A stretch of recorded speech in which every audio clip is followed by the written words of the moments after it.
Hello and Assalamu alaikum. Welcome back to Evolve Talks. We are back with another episode of Evolve Talks.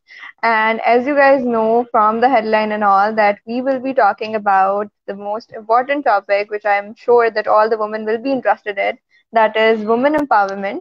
So today I have in myself a wonderful personality, Miss Amara Khalid. Amara is a certified soft skill trainer, an inspirational speaker, a business English lecturer at Punjab University. She also has immense experience in training in both the corporate and the academic world.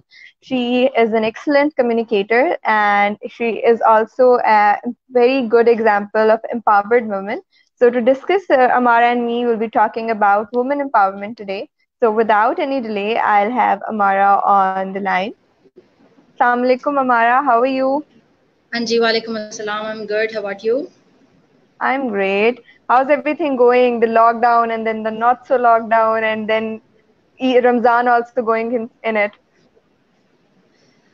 Despite the fact it's very challenging, but Alhamdulillah, it's going fine. And I think we all have a lot of things to explore about ourselves. Like, I used to think that I'm very extrovert and stuff like that, but I have just explored that I'm kind of an introvert because I'm enjoying all this lockdown and, you can say that a little, kind of a less burden of the outside Uh-huh. activities. Because from the last 3, 4, 5 years, I was like too much occupied. And now my hobbies like baking and sketching and writing poetry, so they have all come back, which I used to do in my teenage and Uh-huh. before I was professional. So like it's like a Great. blessing in disguise in a way. Exactly. And especially for the introverts, it's been a heavenly period. So And I think that's a moving new towards thing the I have top. explored by myself because I never thought I'm introvert. That's a new thing, I Oh, think. really? Yeah. It's Great. like it's about I think all of us that we'll be like exploring a lot of new things about ourselves. So yeah, Definitely, it's going to definitely. be interesting. Yeah. Okay.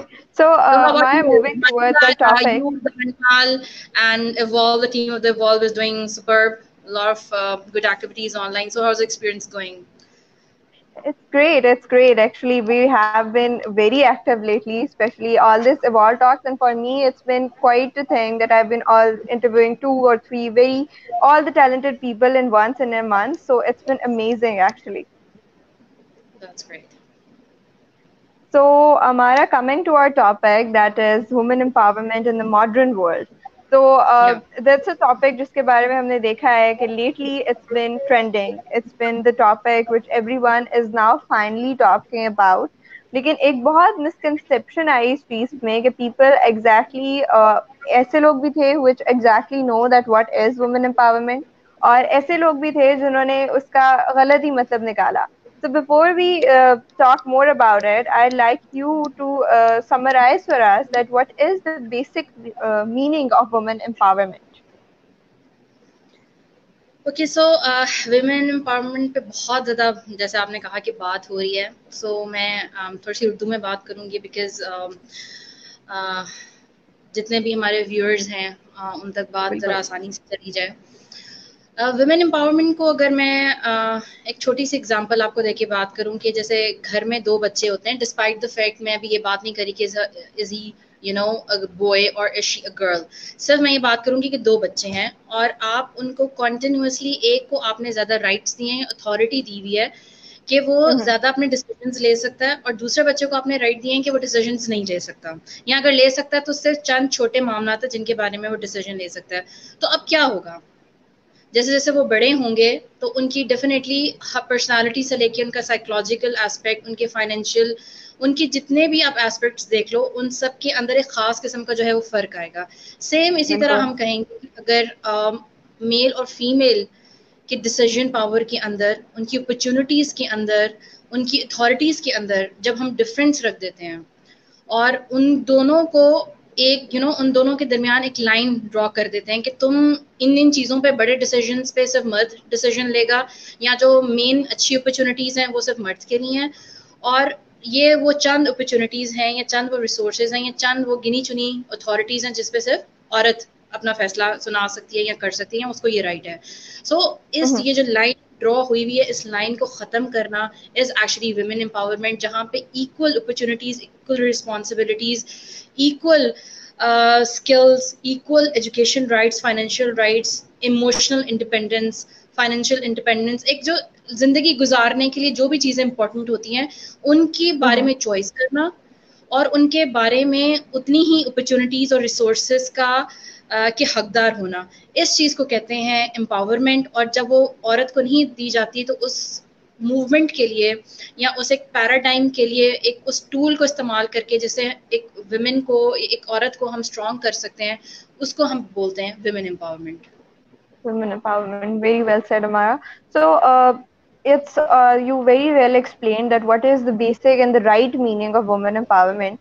लेकिन we being the Pakistanis and women in Pakistan, so आप पाकिस्तान में औरत को किस तरह देखती हैं? Is it like if you talk about the majority, Pakistan में is women empowered?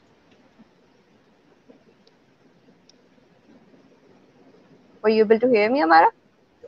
Line distortion हुई थी थोड़ी सी, can you just come up with the question again? Yeah, sure.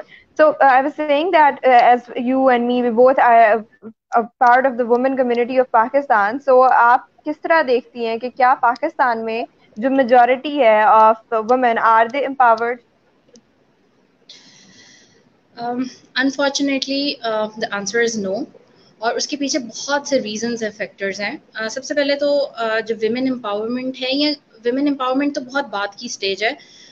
किसी भी किस्म की अवेयरनेस जो है वो आपके घर से शुरू होती है, और मेरे ख्याल में घर से शुरू होने से पहले सबसे पहले आपसे शुरू होती है। तो बिल्कुल। सोसाइटी और पाकिस्तान की बाद में तो बाद में बात आएगी। अगर आप ये मेरे से क्वेश्चन करो कि ख़वातीन को क्या खुद पता है कि हमारे क्या राइट्स हैं, तो वहीं पे there is a big no कि ख़वातीन There's को a खुद big ही no, नहीं पता कि exactly. हमारे क्या राइट्स हैं या हमें क्या अवेयरनेस होनी चाहिए। आप एक छोटी सी बात ले लो कि जब एक औरत का निकाह होता है, it's the most important document of her life, वो ब्लाइंडली इसको सिग्नेचर करती है, और उसका जो आगे 30 40 50 साल की जो ज़िंदगी है वो डिपेंड कर रही होती है उस डॉक्यूमेंट के ऊपर। घर वालों की, सोसाइटी की, बाकी सबकी बातें छोड़ दो, क्या किसी लड़की ने या किसी औरत ने आज तक खुद कभी आवाज़ उठाई है, ये कहा है या इतनी हिम्मत की है कि मुझे पहले दिखाया जाए कि ये डॉक्यूमेंट है क्या, मुझे, ताकि मुझे पता चले कि मेरा जो आइन है, मेरे मुल्क का जो आइन है और मेरा जो मजहब है, मुझे शरीयत है, वो किस किस चीज़ की इजाज़त दे रही है और मैं क्या करने जा रही हूँ। ठीक है, despite from mehndi and mayun and all that functions, शादी एक बड़ी रिस्पॉन्सिबिलिटी और एक ट्रांजिशन का नाम है। आप एक ज़िंदगी से निकल के Exactly. दूसरी ज़िंदगी में जा रहे हो। सो लड़कियों को ये तो पता है कि हमने कौन से ब्रांड्स और कौन से पार्लर से तैयार होना है और क्या करना है और कितने लाख का लहंगा पहनना है, बट उनको ये नहीं पता कि जो डॉक्यूमेंट उनकी ज़िंदगी चेंज करने जा रहा है वो डॉक्यूमेंट क्या कह रहा है, और जस्ट उनको बिल्कुल। हाँ बोलना है और उस पर साइन कर देने हैं एंड दैट्स इट। मामला कहाँ पे शुरू होता है, खुदा ना खास्ता अगर कोई प्रॉब्लम आती है आगे जाके और लड़कियों को या ख़वातीन को नहीं पता होता कि जिस डॉक्यूमेंट पे हमने, जिसको निकाहनामा बोलते हैं, इस पे जो हमने सिग्नेचर किए थे, वहाँ पे तो हमने अपने सारे राइट्स दे दिए थे, मर्द के हवाले कर दिए थे, यानी कि हस्बैंड के हवाले कर दिए थे। फिर क्या होता है, कोर्ट्स, फैमिली, सोसाइटी सारे इन्वॉल्व होते हैं, एक बड़ा तकलीफ दे प्रोसीजर होता है। सो अगर coming back to your question, अगर एक लड़की खुद से सेल्फ लर्न नहीं होगी, सेल्फ अवेयर नहीं होगी, वो खुद से नहीं चाहेगी कि मुझे अवेयरनेस हो, क्योंकि देखो शौक होता है ऐसी बातों का, ऑफ कोर्स हमारे सिलेबस का पार्ट नहीं है, हमारी फैमिलीज में इन पे बात नहीं होती। अगर कोई लड़की बात करना भी चाहे तो कहते हैं कि नहीं नहीं, अच्छी अच्छी बातें मुंह से निकालो, ऐसी बातें नहीं करते, ये कह के बिल्कुल। उसको चुप कर दिया जाता है कि शादी का इतना अच्छा मौका है, इतना खुशी का मौका है, ऐसी बातें नहीं निकालते। तो इस तरह के भी जो वुमेन्स होते हैं और इस तरह की चीजें करके लड़की को चुप करा दिया जाता है। लेकिन एक लड़की जो बैचलर्स करके, मास्टर्स करके, जो कि एक आजकल बड़ी कह लो नॉर्मल क्वालिफिकेशन है, वो कभी यूनिवर्सिटी से निकलती है, क्या उसने कभी खुद कोशिश की है कि वो अपने आप को सेल्फ अवेयर करे, वो इसके बारे में जाने कि मेरे लीगल राइट्स क्या हैं, शरीयत के अंदर मुझे क्या राइट्स दिए हुए हैं। तो जब तक लड़कियां, खवातीन खुद कोशिश नहीं करेंगी तो सोसाइटी में कोई चेंज नहीं आएगा। हाँ, एक चेंज आ रहा है, एक सेगमेंट है सोसाइटी का जहाँ पे चेंज आया है। ये सिर्फ वो वाला सेगमेंट है जहाँ पे लड़कियां खुद उठी हैं, जिन्होंने खुद अपने आप बिल्कुल। को एजुकेट किया है। और बहुत सी ऐसी मिसालें मिलेंगी जिसके अंदर उनको पहले कुछ नहीं पता था, लेकिन उन्होंने फिर एक डिसीजन लिया कि हम अपने आप को सेल्फ एजुकेट करेंगे। इस तरह की बहुत सी सोसाइटीज़ हैं, बहुत से इस तरह के इंस्टीट्यूट्स हैं जो कि एम्पावर करने में ख़वातीन को, जिसके अंदर एक कह लो कि डिफरेंट माइक्रो फाइनेंशियल इंस्टीट्यूट्स हैं, अगर फॉर इंस्टेंस एक लड़की है वो अपने आप को फाइनेंशियली स्ट्रॉन्ग करना चाहती है, इंडिपेंडेंट करना चाहती है, तो उसके लिए अपॉर्चुनिटीज उसके लिए हैं। अगर एक लड़की है बिल्कुल। और वो डाइवोर्स लेना चाह रही है और उसने अपना हक जो था उसमें कटवा दिया था डॉक्यूमेंट के अंदर, now she wants to go for the खुला, लेकिन उसको नहीं पता। सो दे आर ऑर्गेनाइजेशंस जो उसको एनलाइटन करेंगी, उसको बताएंगी और फिर उसको बताएंगी कि इस्लाम के अंदर उसके पास खुला का राइट है। So there are organisations like it, there are women who are now taking it seriously, उनको पता है। और फिर Seriously, yeah. ऐसी माएँ जो फिर सेल्फ एजुकेशन लेती हैं और अपने आप को थोड़ा सा उस सेगमेंट की तरफ लेकर आती हैं जिसको हम कहते हैं कि हाँ ये वो खवातीन हैं जिनको कपड़े, ज्वेलरी, जूतों के अलावा भी कुछ बातों का पता है।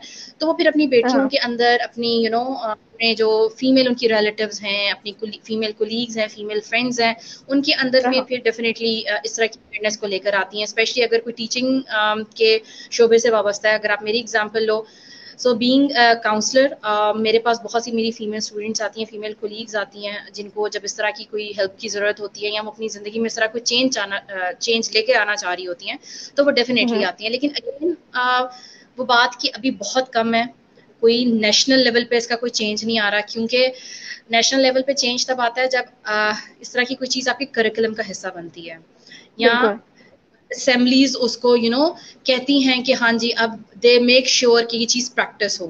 तो कोई भी इसको मेक श्योर नहीं करा कि इस तरह की चीज़ें प्रैक्टिस हो। तो ये आपकी अपनी ही कोशिश है जो कि चल पड़ी है, ये ट्रेंड चल पड़ा है अपने आप को सेल्फ अवेयर करने का, क्योंकि बहुत अभी आगे जाके और भी जब हम लोग बात करेंगे तो डिफरेंट एस्पेक्ट्स खुलेंगे कि किस तरह से खवातीन को रियलाइज हो रहा है कि हमने जो है अपने को सेल्फ एजुकेट करना है। Educate connect, great. So the basic question which I had was that Pakistan में क्या women empowered हैं, and the answer was unfortunately no. And you gave a very valid reason कि एक बहुत बड़ा factor जो है वो ये है कि खुद self aware नहीं है, उनको पता नहीं है कि what are their rights exactly. So एक तो ये factor हो गया that self awareness नहीं है, curriculum का part नहीं है, बचपन से बताया नहीं जाता.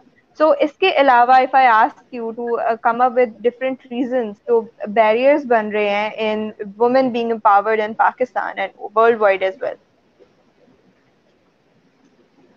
आपकी आवाज कट गई, can you just repeat the question?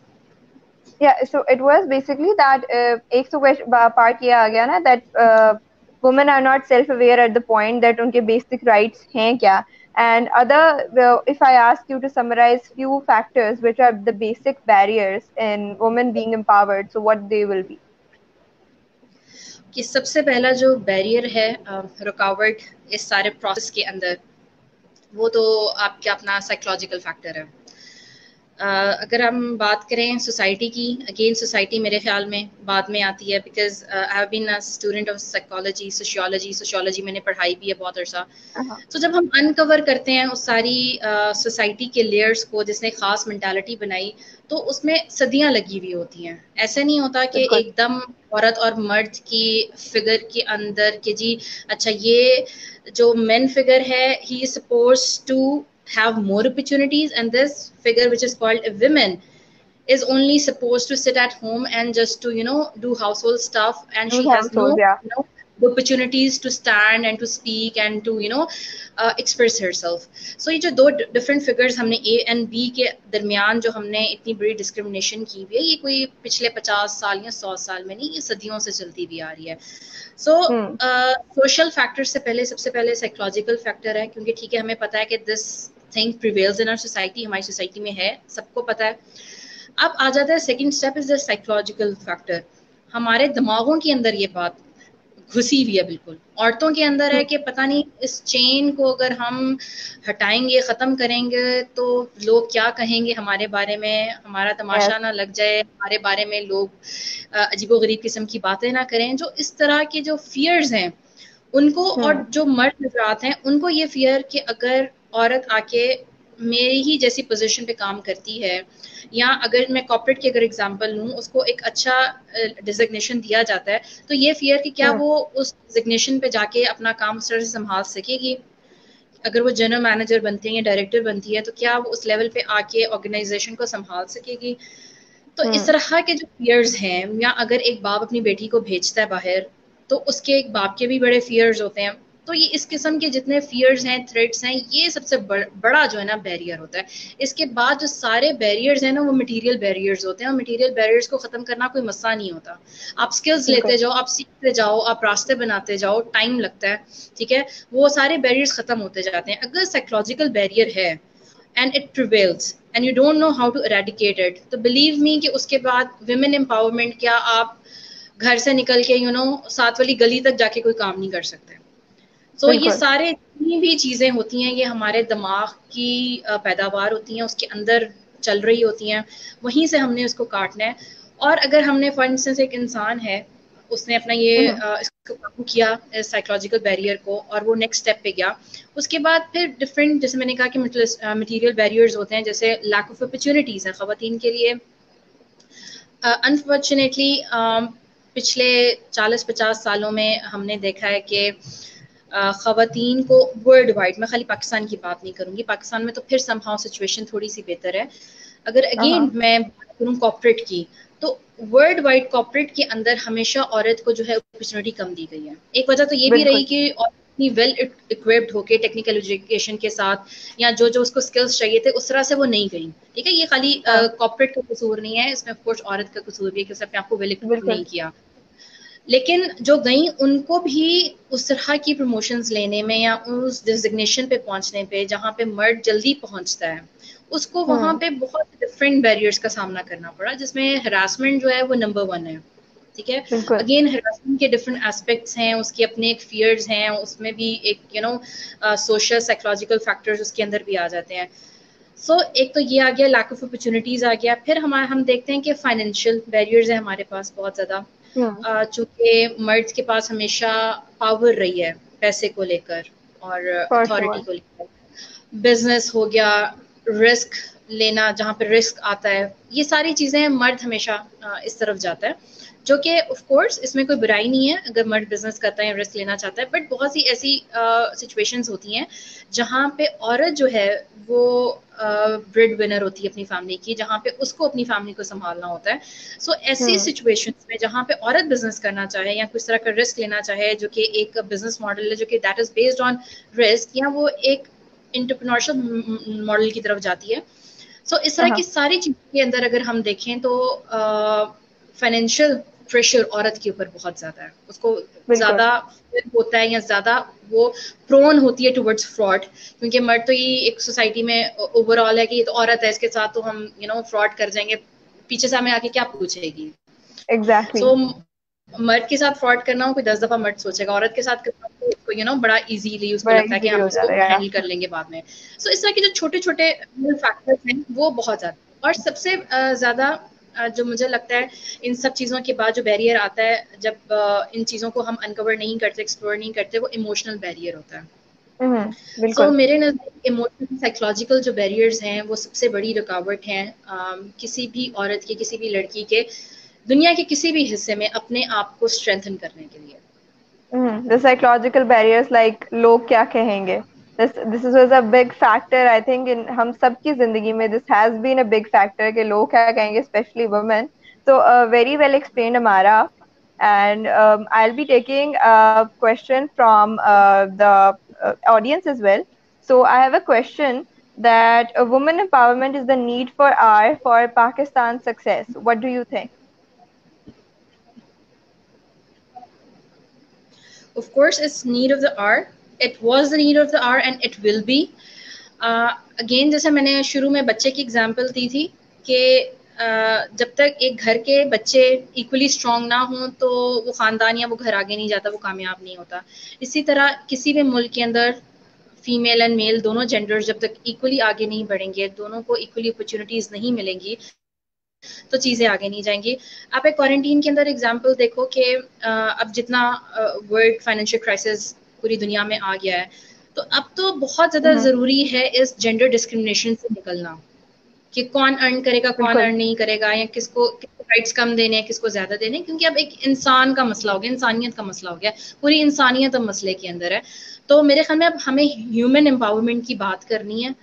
We just don't have to think about the women empowerment, क्योंकि ये जो 2-3 साल अब गुजरेंगे ये पूरी दुनिया का मैप चेंज कर देंगे, पूरी दुनिया की सोच को चेंज कर देंगे। और I think exactly. It's a very right time जहाँ पे खवातीन अपना रोल प्ले करें। वो अपने घर के अंदर भी तो शुरू से रोल प्ले करती भी आ रही हैं, जहाँ पे उनके फादर्स को, हस्बैंड्स को, भाइयों को अगर कोई फाइनेंशियल कहीं पे क्राइसिस से गुजरना पड़ता है, तो it's a very right and a very good time for those women जो अपने आप को मनवाना चाहती थी, जो चाहती थी कि हम भी जो है वो कुछ कर सकें अपने लिए, अपने घर वालों के लिए। तो ये बड़ा अच्छा टाइम है ऐसी बिल्कुल। खवातीन के लिए। So here I have a point हमारा that अभी हमने बात भी की psychological barriers की। तो पहले there was when the world was normal, this new world was not here, तब भी एक concept था कि it's hard for women to go out there and work and just be successful. So अब जब इतने barriers आ गए हैं, so do you think कि अब औरतें अभी भी अब निकलेंगी, अब कोई हिम्मत करेगा? अच्छा, first of all on a lighter note, अब Yeah. मर्दों को भी थोड़ा सा एहसास हो रहा होगा कि इंचेन होना क्या होता है, और बंद होकर Exactly. उनके अंदर इतने स्किल्स हों, वो काम भी कर सकें, उनके पास डिग्रीज भी हों, लेकिन फिर भी वो बाउंड हैं, वो निकल के काम नहीं कर सकते। So I think now they can empathise with the women जो कि डिग्री होल्डर्स थी, जिनके पास स्किल्स थे, टैलेंटेड थी, लेकिन वो निकल नहीं सकती थी, ना काम नहीं कर सकती थी। So just on a lighter note, अब वो थोड़ा सा एम्पैथाइज जरूर करेंगे मर्द। Guys, okay. Coming back to your question, मेरे ख्याल में टेक्नोलॉजी का ज़माना है, इंटरनेट का ज़माना है। हम लोग भी फिजिकल मीटिंग नहीं हुई तो we are having online meeting, हमारा ऑनलाइन एक चल रहा है, प्रोग्राम चल रहा है। सो इस तरह की ऑफ कोर्स डिजिटल बहुत सी अपॉर्चुनिटीज़ हैं, जिसके अंदर फ्रीलांसिंग से लेकर आप entrepreneurship on e commerce, E business, ये टाइम है अपने टैलेंट को एक्सप्लोर करने का कि किसके हाँ, अंदर क्या टैलेंट है and how you can sell it online. तो सबसे पहले ऑनलाइन तो बात एग्जैक्टली। है कि अपने आप को एजुकेट करने की ज़रूरत है, डिजिटल स्किल्स से लेकर जो भी ऐसे स्किल्स आपको लगता है कि आप घर बैठ के मोबाइल और लैपटॉप की मदद से आप दुनिया को रीच कर सकते हो, क्योंकि अगले 2-3 साल और माइट भी उसके बाद भी बहुत अरसा सारी चीज़ें अभी ऐसी ही चलनी है।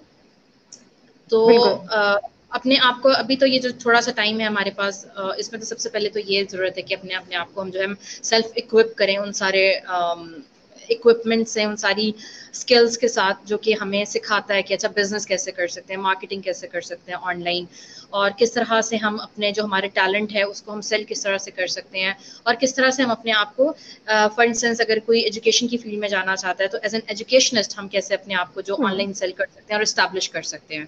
तो ये of course it's a long process, and number one step is to self educate yourself. और उसके बाद I think there are lot of opportunities. उसके बाद जब इंशाल्लाह जब जिंदगी होपफुली वेरी सून नॉर्मल होगी, तो ये जो भी सारी हाँ, लर्निंग्स होगी, जो कुछ सीखा हुआ होगा, ये फिर खाली जो है वो घर बैठ के आप नहीं इसको यूज कर सकते। उसके बाद जब आप बाहर निकलोगे, बाहर आपको अपॉर्चुनिटीज मिलेंगी तो वहां पे भी काम आएंगी। तो आई थिंक ये वाला जो फेज है ये भी लर्निंग के लिए बहुत ज्यादा इंपॉर्टेंट है, क्योंकि हर कोई एकदम एग्जैक्टली। प्रोफेशनल, हर कोई उठ के अपने आप को सेल नहीं कर सकता, अपने प्रोडक्ट को सेल नहीं कर सकता। अभी तो ये वो टाइम है स्पेशली उन खवातीन के लिए जिन्होंने कभी प्रोफेशनल लाइफ में उन्होंने एक्सप्लोर नहीं किया, उनको पता नहीं कि हमारे अंदर क्या टैलेंट है। तो सबसे पहले तो it's a right time to explore themselves कि हमारे अंदर बिल्कुल। क्या क्या टैलेंट है, हम क्या क्या कर सकते हैं। कई दफ़ा बहुत छोटी छोटी चीज़ें भी हैं, जैसे मैं एग्जांपल दूं कि अगर कोई खवातीन हैं अगर इस तरह की कि जो बहुत अच्छे कार्ड्स बनाती हैं, या हम्म। बहुत अच्छी स्केचिंग करती हैं, या बहुत अच्छी उनकी स्टिचिंग है, तो अपना जो छोटा हम्म। छोटा टैलेंट है जिसको हम कई दफ़ा इतना इग्नोर कर इम्पोर्टेंस देते नहीं हैं। देते when it comes to the bigger skills, लेकिन अब ये बहुत बिल्कुल। ज़्यादा ज़रूरी है, because it's very risky to go in the markets. लेकिन इवेंट्स तो छोटे छोटे हमारे जो इवेंट्स होते हैं, जैसे बर्थडेज हो गई, एनिवर्सरीज होगी, वो उसी तरह चल रही होती हैं। हम्म। सो लोगों को ज़रूरत होती है कार्ड्स की भी। अच्छा लगता है कि इवन इन अ क्वारंटाइन जितने भी लिमिटेड रिसोर्सेज के अंदर हम सेलिब्रेट कर सकें। सो उस तरह की जो जो बिल्कुल। भी चीज़ें हमें अपनी डेली लाइफ के अंदर चाहिए होती हैं, उन सारी डेली लाइफ को अगर वो खवातीन अपना प्रोफेशन बना दें, लेकिन सीख कर, हम्म। एक प्रॉपर हम्म। बेसिक चैनल सीख के कि किस तरह से हमने उसको सेल करना है, तो सीख के अगर वो करेंगी तो I think it's a very good opportunity. और यहाँ से कॉन्फिडेंस जो है बिल्ड होगा। वुमेन एम्पावरमेंट के बिल्कुल। अंदर बड़ा इंपॉर्टेंट जो हम फैक्टर कहते हैं वो कॉन्फिडेंस का होता है। So once you have the confidence, there is no way back. There's no effect. Exactly. So I hope the question is well answered. And moving on, हमारा एक बहुत कॉमन मसला है हमारे यहाँ, जब भी कोई इनिशिएटिव लिया जाना लगता है या कोई चेंज आने लगती है, so the people who are against it, they use Islam as a barrier. However, Islam, as we all know, एक बहुत आसान मजहब है इस्लाम, जिसमें आपको हर किस्म की empowerment दी जाती है. So how Islam empowers women? Okay, very good question. पहली बात ये कि विमेन एम्पावरमेंट का या फेमिनिज्म का इस तरह की चीज़ें इस्लाम में नाम ही नहीं इस्तेमाल हुआ, क्योंकि इस तरह के नाम तब लिए जाते हैं जब डिस्क्रिमिनेशन होती है। आप और मैं क्यों बात कर रहे हैं? Because we belong to a society, belong to a world जहाँ पे डिस्क्रिमिनेशन होती है, जहाँ पे लाइन खींची जाती है मर्द और औरत के राइट्स और अपॉर्चुनिटी के दरमियान। इस्लाम के अंदर ये अल्फाज ही नहीं इस्तेमाल हुए, वहाँ पे सीधे सीधे जितने भी अहकामात थे औरतों से रिलेटेड, मर्दों से रिलेटेड, वो दे दिए गए। सबसे इम्पोर्टेंट इंसान की, जिससे मैंने बात की थी ह्यूमैनिटी के शुरू में, कि ये वक्त अब इंसान की बात करने का है। कुरान के अंदर जहाँ भी जितने अहम जो थे, जहाँ जिसमें हम कह लो कि गुनाह सगीरा से लेके कबीरा की बात हुई, वहाँ पे इंसान का लफ्ज इस्तेमाल हुआ है। औरत और मर्द का वहाँ पे लफ्ज इस्तेमाल हुआ जहाँ पे उनकी कुछ लिमिटेशंस थी, जिसके अंदर अगर हम बात कर लें, प्रॉपर्टी की बात कर लें, अगर महरम की अगर हम बात करते हैं कि किससे निकाह हो सकता है, किससे नहीं निकाह हो सकता, उसके बाद फिर तलाक के कुछ जो हैं अहकामात हैं, फिर पर्दे के कुछ अहकामात हैं। सिर्फ इस तरह के जो कुछ अहकामात थे जिसके अंदर ज़रूरी था, क्योंकि of course male and female are both different entities, तो जब उनको एज ए एंटिटीज प्रेजेंट करने की बात ही, वहां पे सिर्फ औरत और मर्द का इस्तेमाल हुआ। वरना जितने बाकी जगहों पर था, वो अल्लाह ताला ने या तो इनडायरेक्ट वे में इंसान को मुखातब किया है या इंसान को इंसान कह के मुखातब किया है। वहां पे मर्द और औरत की कोई शर्त नहीं रखी गई कि जी औरत ये करेगी तो उसको ज्यादा मिलेगा या मर्द करेगा तो उसको वो ज्यादा मिलेगा। तो इस्लाम के अंदर और कुरान के अंदर तो ये डिस्क्रिमिनेशन है ही नहीं, ये तो हमने बनाई हुई है। बिकॉज हम सब कॉन्टिनेंट के अंदर बहुत अरसा, एक लंबा हमने अपना तवील अरसा ऐसे कौम के साथ गुजारा जो कि मुसलमान नहीं थे, और जिनके मजहब के अंदर, जिनकी सोसाइटी के अंदर औरत के वजूद को जो है वो एक गाली समझा जाता था। तो हम इस तरह के मुआशरे के साथ रहकर आए हुए हैं, और हमने अपनी जो रस्में हैं, अपनी सोच, हर चीज़ जो है उनसे हमने ली हुई है। तो हमें सबसे पहली बात है कि हमें उस चीज़ से निकलना है। ये इस्लाम का कसूर नहीं है, नाउज़ुबिल्लाह, ना इस्लाम इस चीज़ से हमें जो है वो कहता है कि जी आपको राइट्स छीनने हैं या लेने हैं या उन पे बात करनी है या उनको कशकोल पकड़ के आपको मर्द से मांगना है। वो तो पहले ही दे दिए गए हैं इंसान को, वो पहले ही दे दिए गए हैं जो भी उसके राइट्स हैं। और बहुत से इस तरह की हमें एग्जाम्पल्स मिलती हैं जहाँ पे ऑब्जेक्शंस आते हैं कि जी औरत को प्रॉपर्टी के अंदर कम क्यों हिस्सा मिला, या फिर उसके जो पर्दे के जो राइट्स, जो अहकामात हैं, वो मर्द से ज़्यादा क्यों है। अगर आप उसकी इंटरप्रिटेशन करो जाके, या उसको डेप्थ में जाके एक्सप्लोर करो, तो उनके एक तो बहुत ज़्यादा रीजंस बनते हैं, और दूसरे ये एट द एंड वो औरत ही के बका के लिए है। बिल्कुल, वो औरत ही का जो है वो फायदा है। और कहीं ना कहीं से जब हम सोशियोलॉजी को जब हम कॉम्पैक्ट करके देखते हैं कि किस तरह से औरत जहाँ पे स्टैंड करती है, उसको किस तरह से हमें लेना है, तो हमें पता चलता है कि जो कुरान के अहकाम थे वो बिल्कुल ठीक थे औरत की, जब कुरान के अंदर बात हुई। इसके अलावा दूसरा मैं आपको एक एग्जांपल देती चलूँ इस्लाम के अंदर के क्या विमेन एम्पावरमेंट या क्या विमेन एम्पावरमेंट की इसलिए बात नहीं हुई कि इस्लाम के अंदर तो लाइव एग्जांपल्स दे दी गई। सबसे बड़ी एग्जांपल हज़रत खदीजा थी, उनसे बड़ी बिजनेस वुमेन हमें मतलब अपनी हिस्ट्री में नहीं मिलती, जिनके जो हैं वो सैकड़ों के हिसाब से ऊंट थे, और जो उनका बिजनेस था, जिनकी वो ट्रेड करती थी, और जो उनके मेथोडोलॉजी थी ट्रेड करने की, उनकी जो स्ट्रैटेजीज थी, वो मर्द उनसे सीखा करते थे और वो अपनाया करते थे। तो उनकी बड़ी डिफरेंट स्ट्रैटेजीज थी उनकी बिजनेस की, और पूरे अरब के अंदर वो मशहूर थी अपनी इमारत को लेके, अपनी स्ट्रैटेजीज को लेके, और अपनी अथॉरिटी को, जिसको हम एम्पावरमेंट बोलते हैं, उसको लेके वो मशहूर थी। तो कोई मजहब तो तब बात करे ना जब उसने किसी को दी नहीं हुई वो चीज़। इसी तरह हम हज़रत आयशा की बात करते हैं। हज़रत आयशा जो हैं इस्लाम के अंदर हदीस से अगर हम देखें या डिफरेंट सहाबा की जब हम रवायात उठाते हैं, तो हाँ तकरीबन वो 40 से 48 ईयर्स जिंदा रहीं हज़रत मोहम्मद सल्लल्लाहु अलैहि वसल्लम के फौत होने के बाद।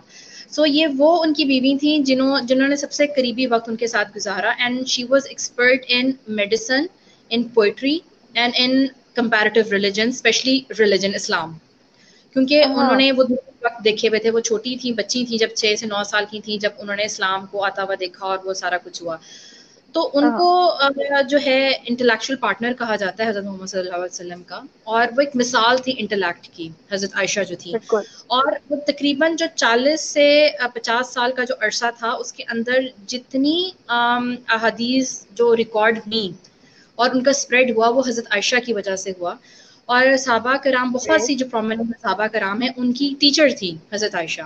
किसी को भी कोई मसला होता था, किसी को कोई कंफ्यूजन होती थी किसी हदीस को लेके या किसी भी वर्ल्डली नॉलेज को लेके, तो वो हज़रत आयशा के पास आते थे, उनसे समझते थे। तो आप ये देखो, उसके बाद उम्मे उमारा की एग्जांपल ले लो। उम्मे उमारा वो सच एम्पावर्ड सहाबिया कि जब जंग के हालात में वो उस मैदान में होती थी और वो पानी पिलाया करती थी। पानी पिला रही होती थी, बिल्कुल। तो इस तरह की एक बहुत मिसाल, मतलब अगर हम इस पर शुरू करें तो ये पूरा एक अलग से टॉपिक है, किस तरह से इस्लाम ने तो ऑटोमेटिकली औरत को उतार दिया, दिखा दिया हमें। तो जब दिखाई हम्म। दिया तो उसके बारे में हमने बात क्या करनी है। सो ये सिर्फ जो हमारी सोसाइटी में या हमारे घरों में जो चीज़ हो रही है, जहाँ पे औरत को अपने हक के लिए बोलने नहीं दिया जाता या उसको इम्पोर्टेंट डिसीजंस नहीं करने दिए जाते, उसका हाँ इस्लाम से कोई देना नहीं है। उसका उन रवायात से लेना देना है जो हम एक बड़े अरसा हम अपने अ, अ, ऐसी कौम के साथ गुजार कर आए हैं जिनके मजहब के बिल्कुल। अंदर औरत की कोई इज्जत नहीं है और औरत का कोई मुकाम नहीं है और औरत को कोई जो है वो जो है उस तरह से नहीं इज्जत दी जाती जैसे मर्द को दी जाती है। तो मसला सारा का सारा हमारी हिस्ट्री, हमारी रवायात के अंदर है, हमारे कल्चर के अंदर है, या हमारा जो एक्सचेंज ऑफ कल्चर है जो कि हमने कहीं से हमने रवायात जो हैं वो ले ली हैं। सारा का सारा मसला उनके अंदर है, मजहब के अंदर कहीं पे भी नहीं है। मैं खुला की भी बात बिल्कुल। करती जाऊँ, बहुत से मजहब ऐसे हैं जहाँ पे औरत को तलाक का हक नहीं दिया जाता या दूसरी शादी का हक नहीं दिया जाता। इस्लाम वो एग्जैक्टली। रिलीजन जो सबसे ज्यादा इस चीज की तलकीन करता है कि औरत जैसे ही डाइवोर्स लेती है, खुला उसकी डाइवोर्स हो जाती है या वो खुला लेती है या वो बेवा होती है, तो उसका फौरन निकाह कर दिया जाए। हाँ उसको उस बिल्कुल। एज नहीं देखी जाती, उसको ये नहीं देखा जाता कि वो अमीर है या गरीब है, उसको ये नहीं कहा गया कि उसके बच्चे हैं उसके बच्चे नहीं है। किसी भी किस्म की औरत जो बेवा हो जाती है या तलाक याफ्ता है, इस्लाम के अंदर कहा जाता है कि उसका निकाह आप कर दो। तो ऐसा कौन सा रिलीजन है जो इतना औरत को एम्पावर्ड करता है, जो औरत के पावर कहता है, हकूक का बिल्कुल। इतना ज्यादा ख्याल रखता है। और जब ये भी कहा जाता है कि जब इस तरह की, और एक हदीस के अंदर ये भी है कि जब आप इस तरह की औरत का साथ देते हो जो कि हम्म। अकेली दुनिया के अंदर कुछ है, तो उसका एक खास जो है वो जन्नत के अंदर मुकाम है। और ऐसे मर्द को जो है वो अल्लाह ताला ने और हज़रत मोहम्मद सल्लल्लाहु अलैहि वसल्लम ने पसंद फरमाया है, जो एक ऐसी ज़रूरतमंद औरत के साथ निकाह करता है और उसकी और उसके घर वालों की इज्जत की जो है, उसका इज्जत का गार्डियन बनता है। तो इस्लाम तो दुनिया में भी आपको इजाज़त दे रहा है, उसका आखिरत में भी आपको जो है वो एक अलग से इसका आपको सलाह दे रहा है। तो कौन सा मजहब ऐसा है जो आपको इतना इनकरेज करता है, किसी इतना सोसाइटी के इनकरेज करा है, मर्दों को बिल्कुल। इतना इनकरेज करता है कि इस तरह आप जो है करो, प्रैक्टिस करो। दूसरी चीज़, किसी भी मज़हब के अंदर मेरे ख्याल में सिर्फ इस बात पे औरत को खुला लेने की, अलहदगी लेने की इजाज़त नहीं है। एक दफ़ा एक औरत हज़रत मोहम्मद सल्लल्लाहु अलैहि वसल्लम के पास आई, उसने कहा कि मुझे अपने शौहर की शक्ल नहीं पसंद, तो मैं हाँ उसे अलहदगी सकती हूँ। हज़रत मोहम्मद सल्लल्लाहु अलैहि वसल्लम ने एक सहाबा को आवाज़ दी, उनको बुलाया, उन्होंने कहा कि इसको ले जाओ और इसको इसका खुला करवा दो अपने हस्बैंड के साथ। तो इतनी छोटी सी चीज़, यानी कि औरत की जो मर्जी है, उसकी जो चॉइस है या उसको जो पसंद और उसकी नापसंद है, यहाँ पे तो पसंद है। मतलब चलो कि ये तो फिर बहुत बड़ा डिसीजन है। यहाँ पे तो औरतों को छोटे छोटे डिसीजन लेने का राइट नहीं है। तो इतना राइट बड़ा नहीं, जो राइट, एग्जैक्टली। तो हज़रत मोहम्मद सल्लल्लाहु अलैहि वसल्लम ने उससे और कुछ नहीं पूछा कि वो क्या करता है या वो अच्छा है या वो मतलब और कोई चीज़ है, तुम्हारे बच्चे हैं। हज़रत मोहम्मद सल्लल्लाहु अलैहि वसल्लम ने उससे कोई और सवाल नहीं किया, स्ट्रेट अवे उसको इजाज़त दी, क्योंकि औरत भी एक इंसान है, वो भी अपनी मर्जी प्रैक्टिस कर सकती है। तो कौन सा बिल्कुल। अगेन ऐसा रिलीजन है जो इतनी छोटी सी बात पे औरत को कहेगा कि ठीक है जाओ तुम हाँ अपनी मर्जी करो, या तुम अगर एक ऐसे मर्द के साथ नहीं रहना चाहती तो तुम ना रहो। तो ना हो, कोई भी बिल्कुल। एस्पेक्ट उठा ले मजहब का, हम अपने वहां से हमें ही पता चलेगा कि वुमेन एम्पावरमेंट ऐसी चीजों पे हमें अहादीस नहीं मिलती हैं, इस तरह की डायरेक्ट आयात इसलिए नहीं मिलती क्योंकि हमारे पास हाँ तो लाइव एग्जाम्पल्स आई थी। ठीक है, बात का जिक्र तब होता है, चर्चा तब होता है, आर्ग्यूमेंट तब होता है जब वो चीज हो ही ना। हो हम ही ना, क्यों कर रहे हैं बिल्कुल। आज टॉपिक पे बात? क्योंकि चैलेंज है ना हो रहा औरत है, हम को, देख रहे हैं, हाँ। देख रहे हैं, तो इसलिए बिल्कुल। हमें बात करनी पड़ रही है इसके ऊपर। एग्जैक्टली, आई रियली लव्ड अमारा the thing which you said कि ऐसी चीज अगर पहले हो ही नहीं रही थी तो बात नहीं हो रही थी, और वो तो एक क्लियर हक इस्लाम की तरफ से तो दे दिया गया था। And I am very glad कि we are part of such a beautiful religion. और हमें कमिंग टू ये कि हम इसलिए सुन के चुप हो जाते हैं कि जो इस्लाम जो है वो शायद मॉडर्न रिलीजन नहीं है, या शायद इस्लाम बड़ा सख्त रिलीजन है, क्योंकि हमने पढ़ा ही नहीं ना, हमने एक्सप्लोर ही नहीं किया नहीं, इस्लाम को। एग्जैक्टली। हमें एग्जैक्टली, पता आई एम ही नहीं कि कमिंग टू हमारे दिस पार्ट। वाली बात है, लड़की जब निकाह पे सिग्नेचर करती है उसको पता ही नहीं कि मैं सिग्नेचर किस पे कर रही हूँ, और औरत 40-50 साल की हो जाती है, वो बेचारी ये सुनती भी आ रही है इस्लाम बड़ा सख्त किस्म का मजहब है, इस्लाम में औरतों के लिए ये कहा है, एग्जैक्टली। ये कहा है। वो सुनते सुनते बेचारी मर जाती है, उस बेचारी को पता ही नहीं कि तुम तो उस मजहब से, फॉर्चुनेटली उस मजहब से ताल्लुक रखती हो जिसमें सबसे ज्यादा आजादी तुम्हें दी गई है। अगर कहीं पे बिल्कुल। थोड़ी बहुत लिमिटेशंस पर्दे को, प्रॉपर्टी को लेके अगर कहीं पे थोड़ी बहुत हाँ, है भी, तो वो इसलिए है क्योंकि उसमें भी तुम्हारी ही बका है। अगर तुम उसको भी बिल्कुल। इंटरप्रेट करो, एक्सप्लोर करो, तो इनमें तुम्हारा ही, अगर तुम थोड़ी सी भी अकल रखती हो तो तुम्हें पता चलेगा कि उसमें भी तुम्हारा ही फायदा है। एग्जैक्टली। सो हमारा इस्लाम ने औरत को इतने हकूक दिए, एंड यू जस्ट सेड कि हमारे यहाँ ये जो सारी चीजें हैं ये इस वजह से हैं क्योंकि हमारे कल्चर में इशू है कि हम लोग एक ऐसी पार्ट एरिया का हिस्सा रहे जहाँ पे ऐसा हो रहा था। So okay then let's say that Islam ने ये सारे हकूक दे दिए, बट स्टिल वी नो कि हमारी सोसाइटी में ऐसे लोग हैं जो इस चीज से इनकार करते हैं just because of the reason कि उनके पास इतनी नॉलेज नहीं है। तो इस चीज को सोसाइटी में क्या ऐसी इम्प्रूवमेंट लाई जाए कि ये चीज खत्म हो?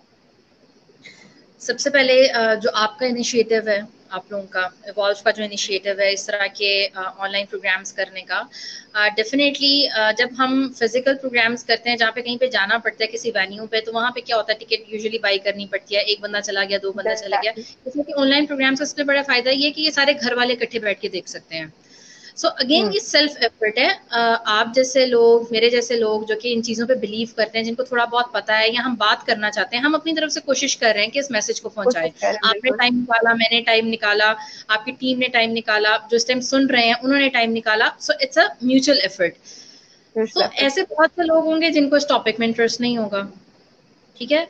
सो ऐसे लोगों पे फिर अफसोस है कि जो अगेन फिर कह दो कि जो सुनने के लिए तैयार नहीं है, जो अडॉप्ट करने के लिए एग्जैक्टली। तैयार नहीं है, और ये वो डिफिकल्ट क्लस्टर होता है सोसाइटी का जिसको चेंज करना बहुत मुश्किल होता है।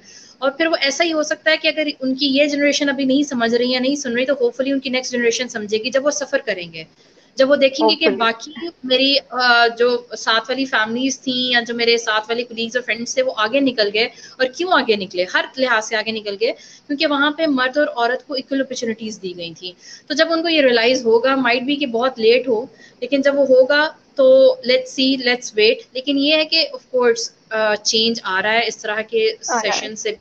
फिर जो डिफरेंट हम देखते हैं कि सोशल मीडिया पे हमें बहुत ज़्यादा काम मिलता है, लोग कर रहे हैं, फॉर हमें श्योर। ब्लॉग्स पढ़ने को मिलते हैं, हमें इस तरह की बहुत सी फीमेल जो, अगर मैं लीडरशिप की बात करूं तो लीडरशिप के अंदर हमें बहुत सी एग्जांपल्स मिलती हैं, बिजनेस के अंदर, एंटरप्रेन्योरशिप के अंदर बहुत सी मिलती हैं, एजुकेशन के अंदर बहुत सी मिलती हैं एग्जांपल्स, जिसके अंदर जो है वो खवातीन बहुत रिस्पेक्टफुली, मिलिट्री की एग्जांपल्स हमें मिलती हैं एग्जैक्टली। कि जहाँ पे औरत रिस्पेक्टफुली अपने प्रोफेशन को जो है वो लेके चल रही है, साथ अपनी फैमिली को भी लेके चल रही है। सो एग्जाम्पल्स बन रही हैं, सेट हो रही हैं। अभी सिर्फ वो देख रहे हैं जो देखना चाहते हैं, लेकिन लिखना सिर्फ चाहते हैं, आम बिल्कुल। होने की बात है। एक दफा जब ये चीजें आम हो जाएंगी, उसके बाद जो नहीं भी देखना चाहते उनको भी देखनी जब पड़ेंगी अगेन, हाँ, हाँ। तो हिस्सा हिस्सा जो चेंज आएगा। लेकिन फॉर्चुनेटली बहुत सी ऐसी ऑर्गेनाइजेशंस हैं जो कि इन चीज़ों पे काम कर रही हैं। ठीक है। काम कर और रही है। बहुत से लोग हैं, बहुत सी खवातीन हैं, बहुत से मर्द हैं जो खवातीन का चीज़ में साथ देते हैं। तो चीज़ें हो रही हैं। बिल्कुल। चीजें हो रही हैं। तो there is also one most important thing कि ओके वी सी दैट अब फाइनली हालात बदल रहे हैं, ज्यादा बहुत सी लड़कियां अब हम देखते हैं वे आर वेल एजुकेटेड। लेकिन अभी भी ऐसे बहुत से एरियाज हैं स्पेशली पाकिस्तान में जहाँ अभी भी for women education is a nice thing, मतलब कि वो नहीं होती उनके पास एक एक्सेस नहीं होता ऐसी चीज का जो उसके अंदर अवेयरनेस क्रिएट कर सकती है। तो आपको क्या लगता है कि एजुकेशन होना और चीज भी अफेक्ट करती है आपकी सेल्फ अवेयरनेस में और आपकी एम्पावरमेंट में? आई थिंक सेल्फ रियलाइजेशन के बाद कि मुझे पढ़ना है, मुझे किसी मुकाम पे जाना है, उसके बाद सेकंड स्टेप होता ही अपने आप को सेल्फ एजुकेट करने का है। सो अगर कहीं पे एजुकेशन नहीं है, अपॉर्चुनिटीज नहीं है, तो definitely it's a big hindrance towards empowering yourself, अब वो चाहे एग्जैक्टली। मर्द हो या औरत हो। क्योंकि एक जो जाहिल मर्द है वो भी फिर उस तरह का एम्पावर्ड नहीं है, उसको सो कॉल्ड किस्म की सोसाइटी ने तो पावर्स दे दी, लेकिन जब एक हाँ। इज्जत या एक जिम्मेदार शहरी की जब बात आती है तो वो उस तरह से एम्पावर्ड नहीं है। तो एजुकेशन तो सबसे पहले वो शक्ल नहीं देखती कि मर्द की शक्ल है या औरत की शक्ल है, वो जिसके पास आती है उसको डेफिनेटली निखार देती है उसको। सो ऐसी बिल्कुल। खवातीन, ऐसी लड़कियां, बच्चियां जिनको ये अपॉर्चुनिटी नहीं है, आई थिंक, और अपॉर्चुनिटी क्यों नहीं है, सबसे बड़ा तो बैरियर ये है कि या तो उनकी कल्चरल या जो उनकी कह लो कि जो कस्टम्स हैं उनकी फैमिलीज के वो अलाउ नहीं करते, एक अलाउ बैरियर नहीं ये हो करते हैं। सकता है। और दूसरा ये हो सकता है कि उनके फाइनेंशियल जो हैं बैरियर्स, उनकी जो अपॉर्चुनिटीज उनको उन शायद बेटों को कई दफ़ा दी जाती हैं कि जी अच्छा अब 4 बच्चे हैं उसमें से 2 बेटे हैं तो हम बस बेटों की फीस दे सकते हैं। सो क्या हम्म। उठाया जाता है उसमें से अंदर सोल्यूशन ईजी सा कि बेटियों को घर बिठा लो और बेटों को स्कूल हाँ। भेज दो। तो ये जो एग्जैक्टली। फाइनेंशियल क्राइसिस है बहुत सी फैमिलीज के अंदर ये भी है, और बहुत से के पास ये भी है कि ना बेटे स्कूल जाते हैं ना बेटी स्कूल जाती है।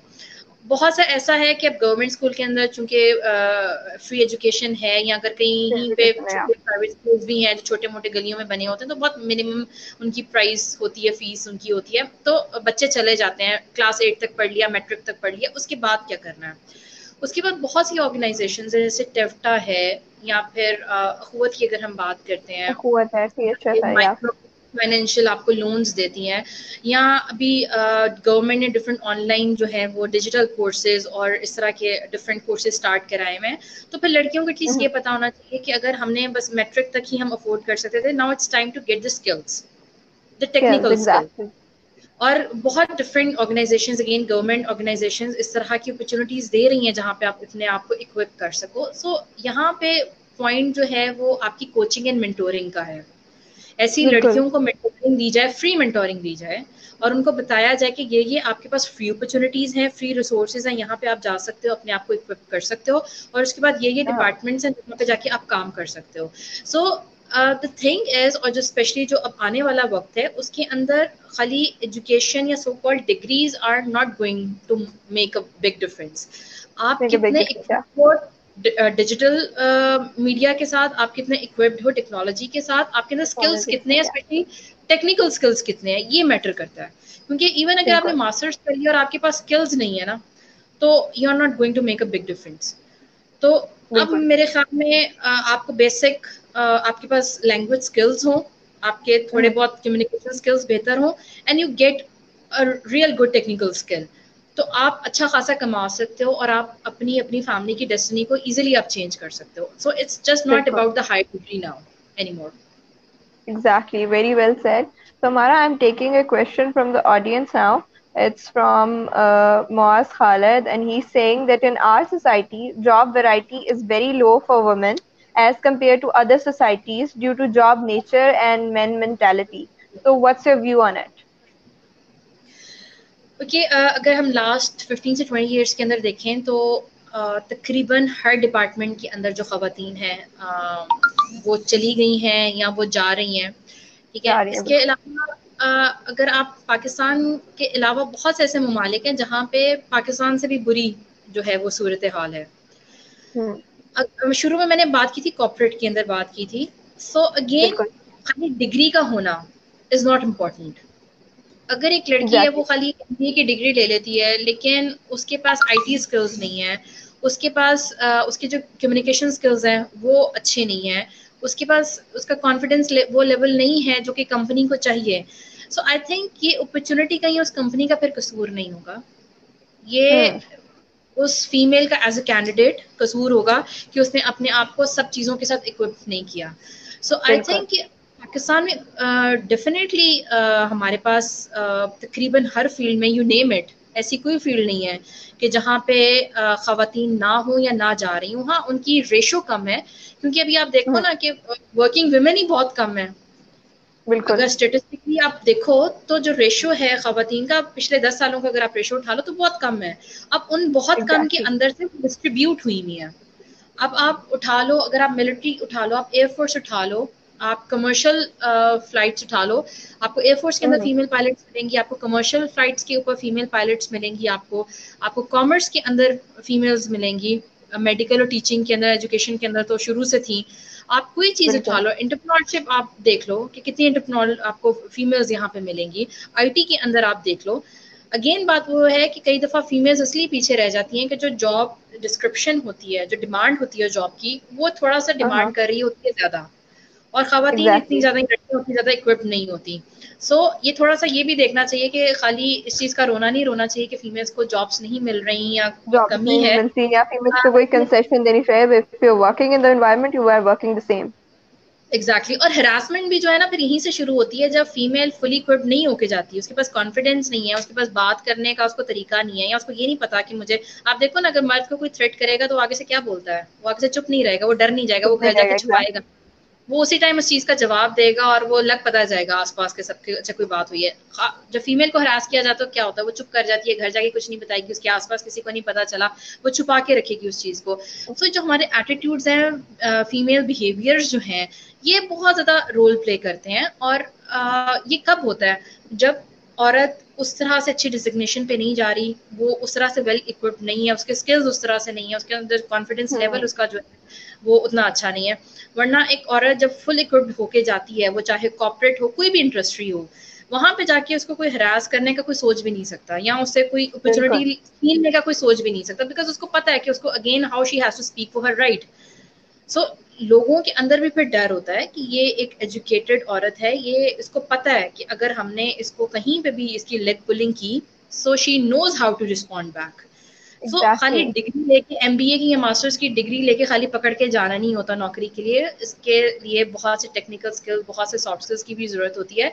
मर्द चूंकि स्ट्रीट स्मार्ट होता है, वो बचपन से ही सीख रहा होता है ये स्किल्स। खासतौर पे अगर मैं बात करूं हमारी कम्युनिकेशन स्किल्स की बात कर लो, या हमारी निगोसिएशन स्किल्स की बात कर लो, कॉन्फिडेंस बिल्डिंग की बात कर लो। लड़के ज़्यादा जल्दी सीख रहे होते हैं और अडॉप्ट कर रहे होते हैं इन चीज़ों को, लड़कियों को थोड़ा सा टाइम लगता है और थोड़ी सी एफर्ट ज़्यादा करनी पड़ती है। बिल्कुल। अगर आप में चीज़ें नहीं है तो how you can think and how you can claim कि जी हमें अपॉर्चुनिटीज नहीं मिल रही। Exactly. So, Amara, there's also a big factor in our society that is media, which is actually making a difference in people's life, their thinking and all. So, आपको क्या लगता है कि हमारा जो मीडिया है, it's actually promoting women empowerment, कोई mindset वो change कर रहा है या it's even worsening it? Okay, again media की बहुत सी टाइप्स आ जाएंगी। मैं भी पर्टिकुलरली बिकॉज हमारे पास टाइम थोड़ा है तो मैं सोशल मीडिया की बात करूंगी। इलेक्ट्रॉनिक मीडिया तो हम शुरू से देखते आ रहे थे। उसने हाँ, ठीक है सम रोल प्ले किया, लेकिन उतना रोल प्ले नहीं किया जितना होना चाहिए था, या जितनी उसके पास पावर थी। अब हम्म, सोशल मीडिया पे हम देखते हैं, सोशल मीडिया ने अगेन आवाज उठाई है। हर घर में अब सबको पता है, अच्छा कुछ एक नाम होता है फेमिनिज्म, अच्छा एक नाम होता है विमेन एम्पावरमेंट, अच्छा इक्वल बिल्कुल। राइट्स की बात हो रही है। अनफॉर्चुनेटली कुछ मूवमेंट्स ने या कुछ पर्टिकुलर खवातीन ने इस चीज को डैमेज किया, इस इमेज को। बिल्कुल। जो चीज एक अच्छी चीज, एक मीडियम एक अच्छी चीज के इस्तेमाल हो सकता था, उसको अनफॉर्चुनेटली गलत चीजों के लिए इस्तेमाल किया गया। क्योंकि सोशल मीडिया एकदम पूरी दुनिया के अंदर, खासतौर पे हमारी सोसाइटी में एकदम आया है। लोग हाँ, तैयार नहीं थे इतनी ज्यादा लिबर्टी के लिए, इतनी ज्यादा इंडिपेंडेंस के लिए। एकदम उनको आजादी मिल गया, एकदम उनको इतना ज्यादा कुछ देखने को मिल गया है, और इतना ज्यादा बिल्कुल। इजहार राय मिल गया है। कहीं किसी वीडियो पे, किसी पोस्ट पे, वो बस जो उनका दिल करता है वो कमेंट कर देते हैं। इतनी ज्यादा आजादी कभी भी हमें नहीं थी। ज्यादा से ज्यादा पहले क्या होता था, अगर किसी ने अपने कोई इजहार राय करनी होती थी, हम लेटर टू द एडिटर लिखते थे। ठीक है, कोई एग्जैक्टली। सोसाइटी में मसला हो रहा है, कहीं कम्युनिटी में कोई मसला हो रहा है, हमने एक लेटर टू द एडिटर लिखा और अपनी आवाज वहां तक पहुंचानी शुरू की। अभी फौरन हम कैम वीडियो ऑन करते हैं, जो भी हमने कहना होता है रिकॉर्ड करते हैं, वो ऑनलाइन चीज चली जाती है, जहां पे भी चाहते हैं हम कमेंट कर देते हैं। So exactly. ऐसे लोग, ऐसी खवातीन और ऐसे मर्द जो कि जिन्होंने इसको समहाउ बना दिया इस चीज़ के कि जी ये इस्लाम वुमेन एम्पावरमेंट को सपोर्ट नहीं करता, या इस्लाम के अंदर वुमेन एम्पावरमेंट का कोई कॉन्सेप्ट नहीं है, और उन्होंने इसको इस्लाम का रिलीजन का रंग दे दिया। और आपको पता है हमारी कौम बड़ी जज्बाती है, व्हेन इट कम्स टू बिल्कुल। रिलीजन हम बात नहीं फिर सुनते। So again exactly. Lack of research, lack of education, हमने सिर्फ उन चंद लोगों की बात जो कि इस चीज़ का को प्रोपगेट कर रहे थे कि जी ये सारी इस्लाम के खिलाफ बातें हैं और इस्लाम का इन चीज़ों में कोई वो नहीं है, लेना देना नहीं है। सो इस चीज़ ने बहुत ज़्यादा डैमेज किया कि बिल्कुल। बजाय इस चीज़ को हम देखो अभी भी बहुत ज़्यादा मारपीट हो रही है। अभी लास्ट 2 वीक्स के अंदर मेरी नज़र से 2 खबरें ऐसी गुजरी जिसके अंदर एक तो जहेज ना लाने पे और एक आई थिंक बेटी पैदा होने पे, पाकिस्तान की बात कर रही हूँ, यस एक को जिंदा एग्जैक्टली, निकाल दिया, गुजरात आई एक की गेस। हाँ कुछ हुआ। तो ये लास्ट 2 वीक्स में, रमजान का वाकया लास्ट 2 वीक्स में हो रहा है। एग्जैक्टली। तो देखो ये तो अभी वुमेन एम्पावरमेंट तो फिर आगे जाके बहुत ज्यादा आगे जाके की बात है, तो अभी बेसिक ह्यूमन राइट्स की बात है। इतना बड़ा कसूर है बेटी पैदा करना, या इतना बड़ा कसूर है जहेज ना लेकर आना, या आपकी तवक्को के मुताबिक जहेज ना लेकर आना। तो ऐसी बातों पे भी अभी तक औरतों को जलाया जा रहा है। और अभी तक हमने बिल्कुल। जो हमारी बोरोड थॉट्स थी, बोरोड हमारा कल्चर था, अभी भी हम उसको प्रैक्टिस कर रहे हैं। तो किस तरह से फिर हम कहें कि हम जो है विमेन एम्पावरमेंट पे हम बात ना करें, या हम फेमिनिज्म पे हम बात ना करें। हमें करनी है, ज़रूरत है, क्योंकि ये इंसानी जान का मामला है। ये औरत या मर्द का मामला नहीं है, इंसानी जान का मामला है।